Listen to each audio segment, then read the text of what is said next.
नमो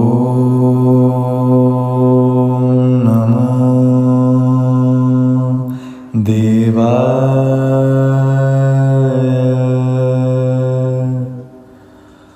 ॐ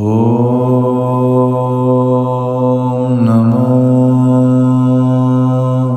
देवाय।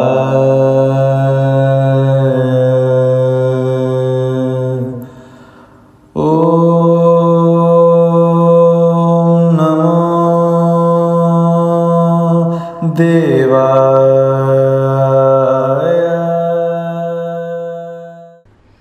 बोलिए श्री काली कमली वाली सरकार जी की जय।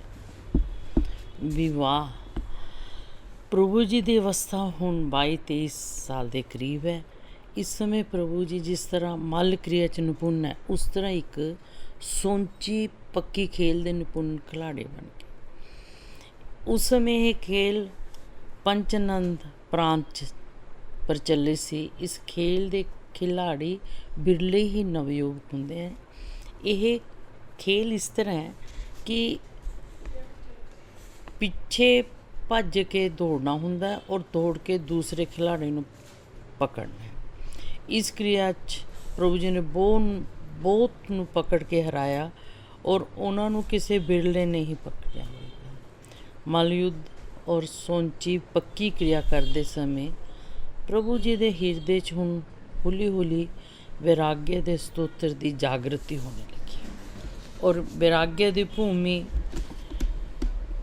ਭੂਤ ਪਦਾਰਥਾਂ ਦੀ ਦੋਸ਼ ਦ੍ਰਿਸ਼ਟੀਮਈ ਦੇਵੀ ਦਾ ਨ੍ਰਿਤਯ ਹੋਣ ਲੱਗਿਆ।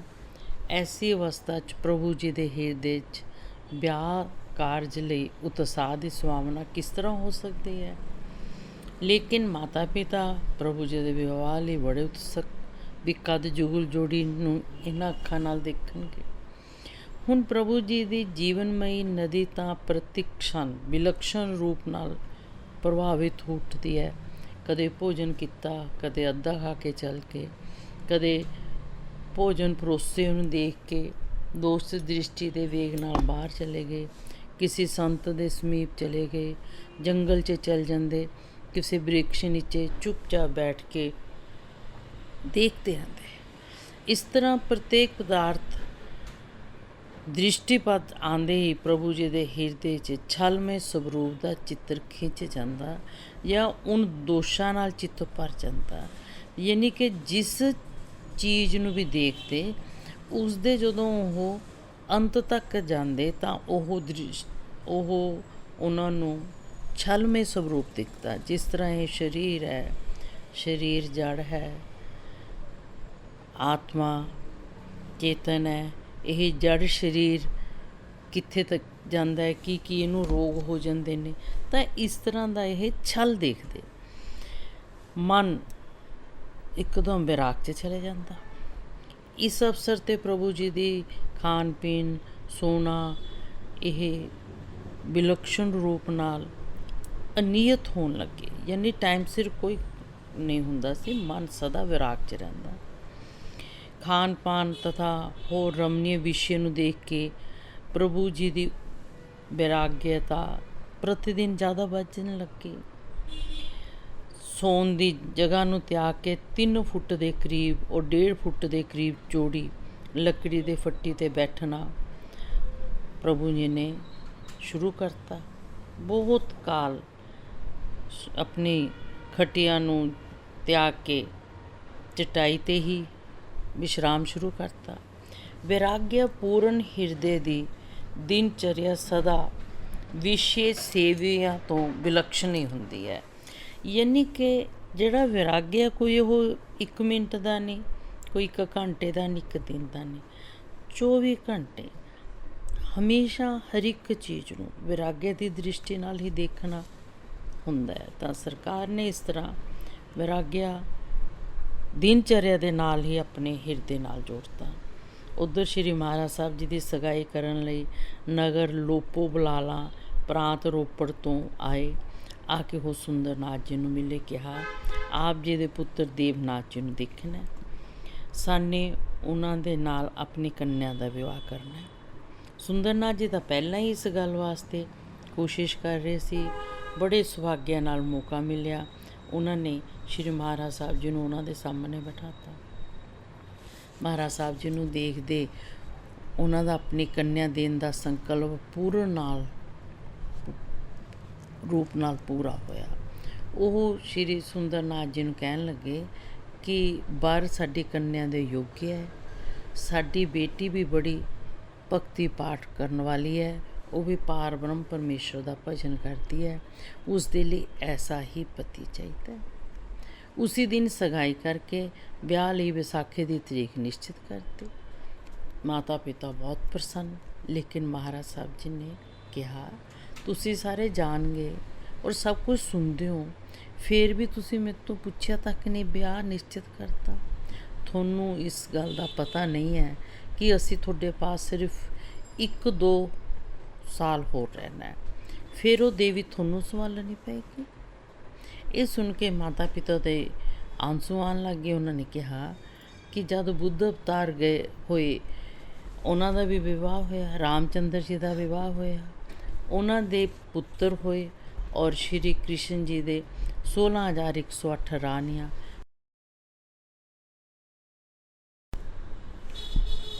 ਫਿਰ ਤੁਸੀਂ ਕਿਉਂ ਇਨਕਾਰ ਕਰ ਰਹੇ ਹੋ? ਤੁਹਾਨੂੰ ਕਮ ਸੇ ਕਮ ਇੱਕ ਪੁੱਤਰ ਤਾਂ ਉਤਪੰਨ ਹੋਣਾ ਚਾਹੀਦਾ ਹੈ। ਇਹਦੇ ਨਾਲ ਹੀ ਸਾਡਾ ਦੋਨਾਂ ਦਾ ਮਨ ਪ੍ਰਸੰਨ ਹੋ ਜਾਏਗਾ। ਮਹਾਰਾਜ ਜੀ ਨੇ ਕਿਹਾ ਅੱਛਾ, ਇਹ ਵੀ ਇੱਛਾ ਆਪ ਆਪਣੀ ਪੂਰੀ ਕਰ ਲਓ। ਮਹਾਰਾਜ ਸਾਹਿਬ ਜੀ ਦੀ ਬਰਾਤ ਵਿਸਾਖੀ ਦੇ ਦਿਨ ਨਗਰ ਲੋਪੋ ਬਲਾਲਾ ਪਹੁੰਚੀ। ਵਿਸਾਖੀ ਦੀ ਰਾਤ ਨੂੰ ਸ਼੍ਰੀ ਮਹਾਰਾਜ ਸਾਹਿਬ ਜੀ ਦੇ ਫੇਰੇ ਹੋਏ। ਉਸ ਕੰਨਿਆ ਦਾ ਨਾਮ ਕਿਰਨ ਦੇਵੀ ਸੀ। ਉਸ ਨੂੰ ਕਿਰਨ ਦੇਵੀ ਇਸ ਲਈ ਕਹਿੰਦੇ ਸੀ, ਉਸ ਦੇ ਮਸਤਕ 'ਤੇ ਕਿਰਨ ਜੈਸੀ ਰੋਸ਼ਨੀ ਦਿਖਾਈ ਦਿੰਦੀ ਸੀ। ਐਸਾ ਪ੍ਰਤੀਤ ਹੁੰਦਾ ਸੀ ਕਿ ਬਹੁਤ ਜਨਮਾਂ ਤੋਂ ਤਪੱਸਿਆ ਕਰਦੀ ਆ ਰਹੀ ਹੈ। ਤਾਂ ਹੀ ਤਾਂ ਪੂਰਨ ਬ੍ਰਹਮ ਦੇ ਨਾਲ ਵਿਆਹ ਹੋਇਆ। ਜਿਸ ਤਰ੍ਹਾਂ ਮਾਤਾ ਪਾਰਵਤੀ ਜੀ ਦਾ ਸ਼ਿਵ ਸ਼ੰਕਰ ਜੀ ਨਾਲ ਹੋਇਆ। 2 ਦਿਨ ਬਰਾਤ ਉੱਥੇ ਰਹੀ। ਤੀਸਰੇ ਦਿਨ ਕਿਰਨ ਦੇਵੀ ਦੇ ਨਾਲ ਸ਼੍ਰੀ ਮਹਾਰਾਜ ਸਾਹਿਬ ਜੀ ਸਾਇਆ ਪਹੁੰਚ ਗਏ। ਮਾਤਾ ਪਿਤਾ ਦੀ ਪ੍ਰਸੰਨਤਾ ਦਾ ਪਾਰਾਵਾਰ ਨਹੀਂ। ਮਾਤਾ ਜੀ ਨੇ ਕਿਰਨ ਦੇਵੀ ਨੂੰ ਗੋਦ 'ਚ ਲੈ ਕੇ ਕਿਹਾ, ਤੇਰੇ ਅੱਜ ਘਰ 'ਚ ਆਉਣ ਦੇ ਨਾਲ ਮੇਰੀ ਪੁੱਤਰ ਵਧੂ ਦੇਖਣ ਦੀ ਆਸ਼ਾ ਜੋ ਸੀ ਪੂਰੀ ਹੋਈ, ਇਸ ਲਈ ਮੈਂ ਤੇਰਾ ਨਾਮ ਆਸ਼ਾ ਦੇਵੀ ਰੱਖਦੀ ਹਾਂ। ਵਿਆਹ ਹੋਣ ਤੋਂ ਬਾਅਦ ਸ਼੍ਰੀ ਮਹਾਰਾਜ ਸਾਹਿਬ ਜੀ ਦੇ ਆਪਣੇ ਕਮਰੇ 'ਚ ਇਕੱਲੇ ਰਹਿੰਦੇ ਔਰ ਆਸ਼ਾ ਦੇਵੀ ਮਾਤਾ ਜੀ ਦੇ ਪਾਸ ਹੀ ਸੋਇਆ ਕਰਦੀ। ਆਸ਼ਾ ਦੇਵੀ ਜੀ ਦੇ ਮਨ 'ਚ ਗ੍ਰਸਥ ਮਾਰਗ ਦਾ ਕਦੇ ਕੋਈ ਖਿਆਲ ਨਹੀਂ ਉੱਠਦਾ ਸੀ ਔਰ ਮਹਾਰਾਜ ਸਾਹਿਬ ਜੀ ਦੇ ਮਨ 'ਚ ਤਾਂ ਉੱਠਣ ਦਾ ਸਵਾਲ ਹੀ ਨਹੀਂ ਪੈਦਾ। ਤਾਂ ਇਸ ਗੱਲ ਦੀ ਮਾਤਾ ਜੀ ਵਿਚਾਰ ਕਰਨ ਲੱਗੇ। ਉਹਨਾਂ ਨੇ ਸੁੰਦਰਨਾਥ ਜੀ ਨੂੰ ਕਿਹਾ ਕਿ ਆਸ਼ਾ ਦੇਵੀ ਤਾਂ ਸਾਕਸ਼ਾਤ ਦੇਵੀ ਦਾ ਸਰੂਪ ਹੈ। ਦਿਨ 'ਚ ਉਹ ਪੁੱਤਰ ਦੇਵਨਾਥ ਜੀ ਦੀ ਸੇਵਾ 'ਚ ਲੱਗੀ ਰਹਿੰਦੀ ਹੈ, ਰਾਤ ਨੂੰ ਮੇਰੇ ਕਮਰੇ 'ਚ ਮੇਰੇ ਪਾਸ ਸੌਂਦੀ ਹੈ, ਫਿਰ ਵੀ ਬਹੁਤ ਪ੍ਰਸੰਨ ਰਹਿੰਦੀ ਹੈ। ਉਸ ਦੇ ਮਨ 'ਚ ਗ੍ਰਸਥ ਮਾਰਗ ਦਾ ਕੋਈ ਚਿੰਨ੍ਹ ਮਾਤਰ ਨਹੀਂ ਦਿਖਾਈ ਦਿੰਦਾ। 6 ਮਹੀਨੇ ਗੁਜ਼ਰ ਗਏ। ਇੱਕ ਦਿਨ ਸੁੰਦਰਨਾਥ ਜੀ ਨੇ ਸ਼੍ਰੀ ਮਹਾਰਾਜ ਸਾਹਿਬ ਜੀ ਨੂੰ ਬਿਠਾ ਕੇ ਕਿਹਾ ਕਿ ਪੁੱਤਰ ਦੇਵਨਾਥ ਜੀ, ਅਸੀਂ ਤੁਹਾਡੇ ਪੁੱਤਰ ਦੇਖਣ ਦੀ ਇੱਛਾ ਕਰਦੇ ਹਾਂ। ਉਹ ਇਸ ਤਰ੍ਹਾਂ ਤਾਂ ਪੂਰੀ ਨਹੀਂ ਹੋਊਗੀ ਜਿਸ ਤਰ੍ਹਾਂ ਤੁਸੀਂ ਕਰਿਓ। ਕਮ ਸੇ ਕਮ ਉਸ ਕੰਨਿਆ ਦੀ ਵੀ ਇੱਛਾ ਪੂਰੀ ਕਰਨੀ ਚਾਹੀਦੀ ਹੈ। ਇਸ ਤਰ੍ਹਾਂ ਮਾਤਾ ਨੇ ਵੀ ਗੁਪਤ ਰੂਪ ਨਾਲ ਕਈ ਪ੍ਰਮਾਣ ਦਿੱਤੇ ਕਿ ਪੁੱਤਰ ਦੇਵਨਾਥ, ਇਸ ਤਰ੍ਹਾਂ ਤਾਂ ਤੁਹਾਡੇ ਪੁੱਤਰ ਨਹੀਂ ਹੋਊਗਾ, ਸਾਡਾ ਮਨ ਪ੍ਰਸੰਨ ਨਹੀਂ ਹੋਊਗਾ।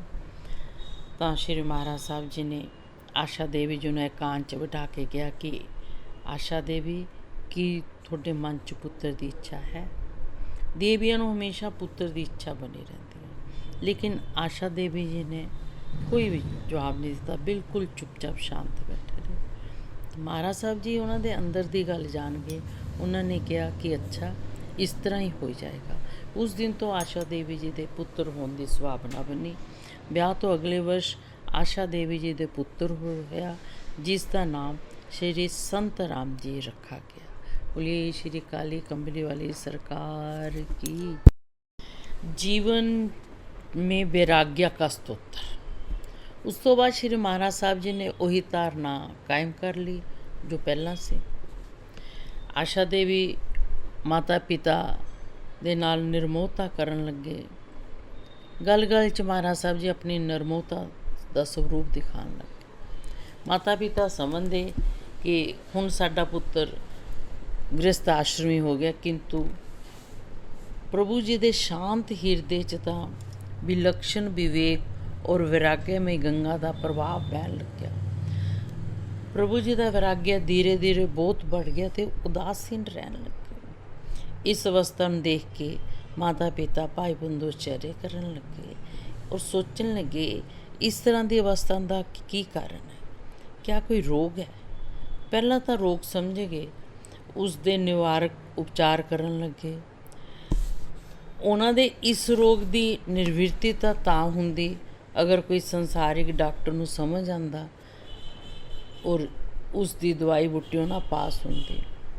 ਅਲੱਗ-ਅਲੱਗ ਡਾਕਟਰਾਂ ਪਾਸ ਜਾ ਕੇ ਜਦੋਂ ਪਰਿਵਾਰ ਦੇ ਥੱਕ ਗਏ ਤਾਂ ਇਸ਼ਟ ਮਿੱਤਰ ਪ੍ਰਭੂ ਜੀ ਨੂੰ ਪੁੱਛਣ ਲੱਗੇ ਵੀ ਤੁਹਾਡਾ ਸਰੀਰ ਪ੍ਰਤੀ ਦਿਨ ਕਮਜ਼ੋਰ ਤੇ ਪੀਲਾ ਹੁੰਦਾ ਜਾ ਰਿਹਾ ਹੈ, ਸਭ ਨਾਲ ਮਿਲਣਾ ਜੁਲਣਾ ਛੋੜਤਾ, ਮੰਜੇ ਦਾ ਇਸਤੇਮਾਲ ਕਰਨਾ ਵੀ ਛੱਡਤਾ, ਇੱਥੇ ਤੱਕ ਕਿ ਭੋਜਨ ਵੀ ਛੱਡਤਾ, ਕਿਆ ਕਰ।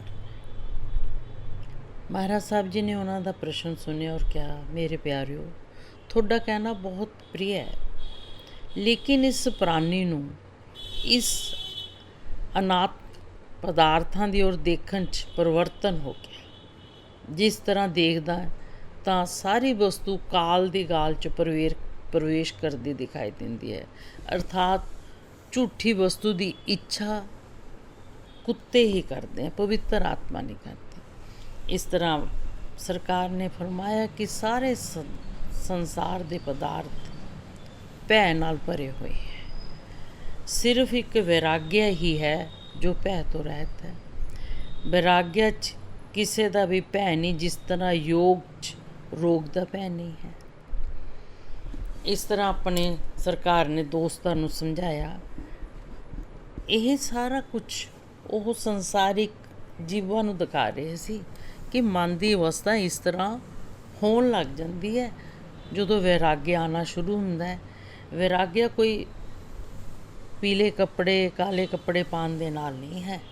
ਵੈਰਾਗਿਆ ਦਾ ਇੱਕ ਮਨ ਦੀ ਅਵਸਥਾ ਦਾ ਨਾਮ ਹੈ, ਜਿਸ ਦੇ ਨਾਲ ਕਿਸੇ ਨਾਲ ਪਿਆਰ ਨਹੀਂ, ਕਿਸੇ ਨਾਲ ਲੜਾਈ ਨਹੀਂ, ਸ਼ਤਰੂਤਾ ਨਹੀਂ, ਸੰਸਾਰ ਦੀ ਹਰ ਇੱਕ ਚੀਜ਼ ਨੂੰ ਨਸ਼ਵਰ ਜਾਣਨਾ ਹੈ, ਤਾਂ ਉਹ ਵੈਰਾਗਿਆ ਕਰਨੀ ਕਦਮ ਸ਼ੁਰੂ ਹੁੰਦੇ ਨੇ।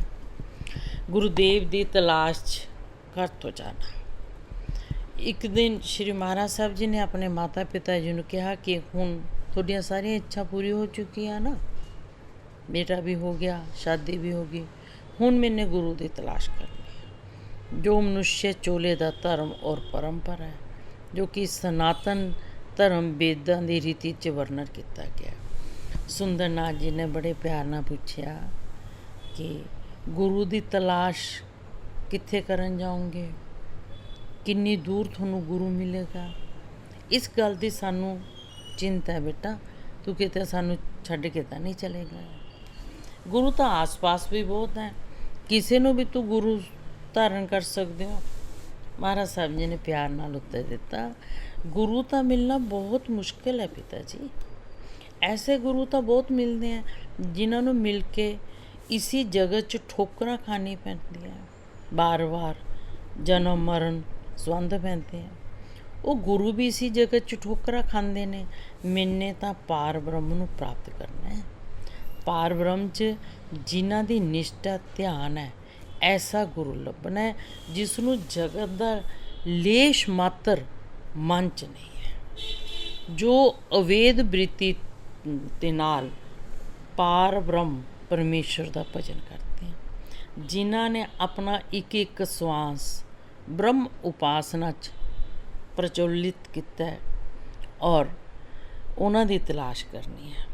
ਇਸ ਬਾਤ ਦਾ ਨਿਰਣਾ ਕਰਨਾ ਹੈ ਗੁਰੂ कैसा होना चाहिए, शिष्य भाव कैसा होना चाहिए। इस रस्ते ਨੂੰ ਕਾਇਮ ਕਰਨਾ, ਇਸ ਰਸਤੇ ਦਾ ਹੋਰ ਉੱਚ ਕੋਟੀ ਦੇ ਕਰਮਾਂ ਦਾ ਅਲੋਪ ਹੋ ਗਿਆ, ਉਸ ਨੂੰ ਔਰ ਜਿਹੜੇ ਕਰਮਾਂ ਦਾ ਮੇਲ ਪਾਰ ਬ੍ਰਹਮ ਨਾਲ ਹੁੰਦਾ ਹੈ, ਜੋ ਪਾਰ ਬ੍ਰਹਮ ਪਰਮੇਸ਼ਰ ਦੀ ਭਗਤੀ ਦਾ ਫਲ ਹੈ, ਉਸ ਦੇ ਲਕਸ਼ਣ, ਉਸ ਦੀਆਂ ਸਭ ਕਿਰਿਆ ਕਿਸ ਤਰ੍ਹਾਂ ਹੁੰਦੀਆਂ, ਇਹ ਪ੍ਰਤੱਖ ਰੂਪ ਨਾਲ ਦਿਖਾਣਾ ਹੈ ਪਿਤਾ ਜੀ। ਬਹੁਤ ਅੰਧੇਰਾ ਛਾਇਆ ਹੋਇਆ ਹੈ, ਇਸ 'ਚ ਬ੍ਰਹਮ ਗਿਆਨ ਦਾ ਸੂਰਜ ਉਦੇ ਕਰਕੇ ਅੰਧੇਰੇ ਦਾ ਨਾਸ਼ ਕਰਨਾ ਹੈ। ਇਹ ਸਭ ਗੱਲਾਂ ਲਈ ਪਹਿਲਾਂ ਗੁਰੂ ਧਾਰਨ ਦੀ ਮਰਿਆਦਾ ਜ਼ਰੂਰੀ ਹੈ। ਸੁੰਦਰਨਾਥ ਜੀ ਨੇ ਕਿਹਾ, ਜੋ ਤੁਸੀਂ ਵਰਣਨ ਕੀਤਾ ਹੈ, ਐਸਾ ਤਾਂ ਗੁਰੂ ਆਪ ਪਰਮੇਸ਼ਰ ਹੀ ਹੁੰਦਾ ਹੈ। ਐਸਾ ਗੁਰੂ ਤੁਸੀਂ ਕਿੱਥੇ ਤਲਾਸ਼ ਕਰੋਗੇ? ਤੁਹਾਡੀ ਦੂਰੀ ਸਹਿਨ ਨਹੀਂ ਸਾਤੋਂ ਹੋਏਗੀ। ਮਹਾਰਾਜ ਸਾਹਿਬ ਜੀ ਨੇ ਕਿਹਾ, ਦੂਰੀ ਤਾਂ ਤੁਹਾਤੋਂ ਹੋਊਗੀ ਨਹੀਂ, ਕਿਉਂਕਿ ਤੁਸੀਂ ਮੇਰੇ ਨਾਲ ਕਦੇ ਤਮੋਨ ਦਾ ਵਿਵਹਾਰ ਨਹੀਂ ਕੀਤਾ। ਮੇਰੇ ਕਿਸੇ ਵੀ ਖੇਲ 'ਚ ਤੁਹਾਨੇ ਅਪ੍ਰਸੰਨਤਾ ਪ੍ਰਗਟ ਨਹੀਂ ਕੀਤੀ। ਸੋ ਇਸ ਵਰਤਾਵ ਦੇ ਫਲ ਨਾਲ ਤੁਸੀਂ ਮੇਰੇ ਤੋਂ ਦੂਰ ਹੋਣ ਦਾ ਸੋਚੋ ਵੀ ਨਾ। ਤੁਹਾਨੂੰ ਮੇਰੇ ਦੂਰ ਹੋਣ ਦਾ ਦੁੱਖ ਨਹੀਂ ਹੋਊਗਾ। ਇਸ ਤਰ੍ਹਾਂ ਸਤੋਗੁਣੀ ਬ੍ਰਿਤੀ ਨਾਲ ਪਾਰ ਬ੍ਰਹਮ ਦੇ ਉਪਾਸਨਾ ਨਾਲ ਲੱਗੇ ਰਹੋ। ਜੋ ਜੋ ਕੁਛ ਮੈਨੇ ਕਰਨਾ ਹੈ ਉਸ ਦਾ ਆਪ ਜੀ ਨੂੰ ਪਤਾ ਲੱਗਦੇ ਰਹੇਗਾ। ਤੁਸੀਂ ਦੇਖਦੇ ਵੀ ਰਹੋਗੇ ਔਰ ਦੇਖ ਵੀ ਲਿੱਤਾ। ਤਪੋਦਾਨ ਰਿਸ਼ੀ ਨੇ ਤਾਂ ਤੁਹਾਨੂੰ ਸਭ ਤੋਂ ਪਹਿਲਾਂ ਸਾਰੀਆਂ ਗੱਲਾਂ ਦੱਸਤੀਆਂ ਸੀ। ਫਿਰ ਆਤਮਾ ਨੰਦ ਜੀ ਨੇ ਤੁਹਾਨੂੰ ਸਭ ਕੁਛ ਦੱਸਤਾ। ਫਿਰ ਤੁਸੀਂ ਦੁਖੀ ਕਿਉਂ ਹੋ? ਸਾਰਾ ਕੁਛ ਜਾਣਦੇ ਹੋਏ ਦੁੱਖ ਕਰਨਾ ਅੱਛਾ ਨਹੀਂ। ਇਸ ਕਾਰਨ ਤੁਸੀਂ ਪ੍ਰਸੰਨਤਾਪੂਰਵਕ ਮੈਨੂੰ ਆਗਿਆ ਦਿਓ। ਸੁੰਦਰਨਾਥ ਜੀ ਔਰ ਮਾਤਾ ਰੁੰਦੁੰਦੀ ਜੀ ਕਹਿਣ ਲੱਗੇ, ਇਸ ਗੱਲ ਦਾ ਸਾਨੂੰ ਬਹੁਤ ਡਰ ਹੈ ਵੀ ਕਿਤੇ ਅਸੀਂ ਤੁਹਾਡੇ ਦਰਸ਼ਨਾਂ ਤੋਂ ਤਰਸਦੇ ਨਾ ਰਹੀਏ। ਤੁਹਾਨੂੰ ਅਸੀਂ ਪ੍ਰਸੰਨਤਾਪੂਰਵਕ ਆਗਿਆ ਦਿੱਤੀ, ਜੋ ਤੁਹਾਡੀ ਇੱਛਾ ਸੋ ਕਰੋ। ਇਸ ਤਰ੍ਹਾਂ ਕਹਿ ਕੇ ਮਾਤਾ ਪਿਤਾ ਮੌਨ ਹੋ ਗਏ। ਪ੍ਰਭੂ ਜੀ ਨੇ ਮਰਿਆਦਾ ਦੇ ਅਨੁਸਾਰ ਮਾਤਾ ਪਿਤਾ ਦੀ ਆਗਿਆ ਲਿੱਤੀ ਔਰ ਆਗਿਆ ਲੈ ਕੇ ਚੱਲ ਪਏ। ਓਮ ਨਮੋ ਦੇਵਾయ।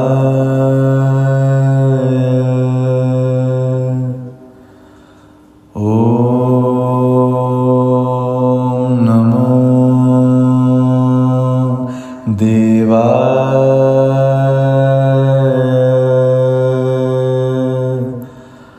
ਓਮ ਨਮੋ ਦੇਵਾయ।